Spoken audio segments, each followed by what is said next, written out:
ভগবান শ্রীকৃষ্ণের নিত্যধাম বৃন্দাবন ধামকে দর্শন করতে করতে পুত্রদা একাদশীর মহিমা কথা শ্রবণ করি।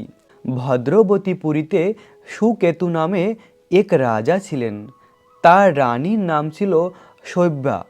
রাজ দম্পতি বেশ সুখেই দিন যাপন করছিলেন। রাজ বংশের জন্য বহুদিন ধরে ধর্মকর্মের অনুষ্ঠান করেও যখন পুত্র লাভ হলো না, তখন রাজা দুশ্চিন্তায় কাতর হয়ে পড়লেন। তাই সকল ঐশ্বর্যবান হলেও পুত্রহীন রাজার মনে কোনো সুখ ছিল না। তিনি ভাবলেন পুত্রহীনের জন্ম বৃথা, তার গৃহশূন্য। পিতৃদেব মনুষ্যলোকের কাছে যে ঋণ শাস্ত্রে উল্লেখ আছে তা পুত্র বিনা পরিশোধ হয় না।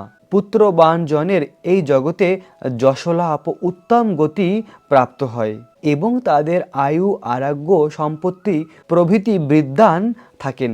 নানা দুশ্চিন্তাগ্রস্ত রাজা আত্মহত্যা করবেন বলে স্থির করলেন, কিন্তু পরে বিচার করে দেখলেন আত্মহত্যা মহাপাপ।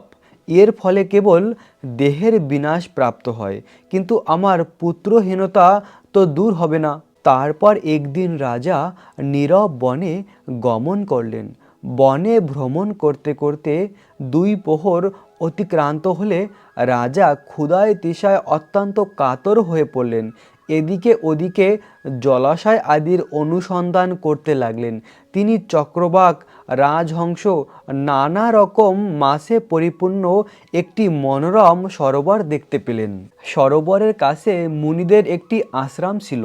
তিনি সেখানে উপস্থিত হলেন। সরোবরের তীরে মুনিগণ বেদ পাঠ করছিলেন। মুনিবিন্দুদের শ্রীচরণে তিনি দণ্ডবাদ প্রণাম করলেন।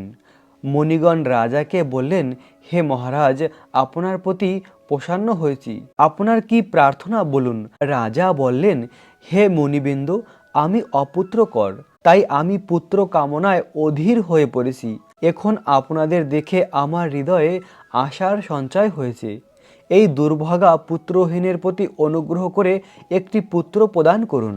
মুনিগণ বললেন, হে মহারাজ, আজ হলো সেই পুত্রদা একাদশীর তিথি, তাই এখনই আপনি সেই ব্রত পালন করুন।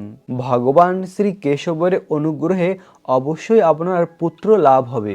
ভগবান কৃষ্ণ তখন মহারাজ যুধিষ্ঠিরকে বললেন, এই ব্রত সকলেরই পালন করা কর্তব্য এবং এই ব্রত কথা পাঠ ও শ্রবণের মাধ্যমে অগ্নিষ্টম যজ্ঞের ফল প্রাপ্ত হওয়া যায়। ব্রহ্মাণ্ড পুরাণে এই ব্রত মাহাত্ম্য কথা বর্ণিত হয়েছে। অপার মহিমা রয়েছে পুত্রদা একাদশীর।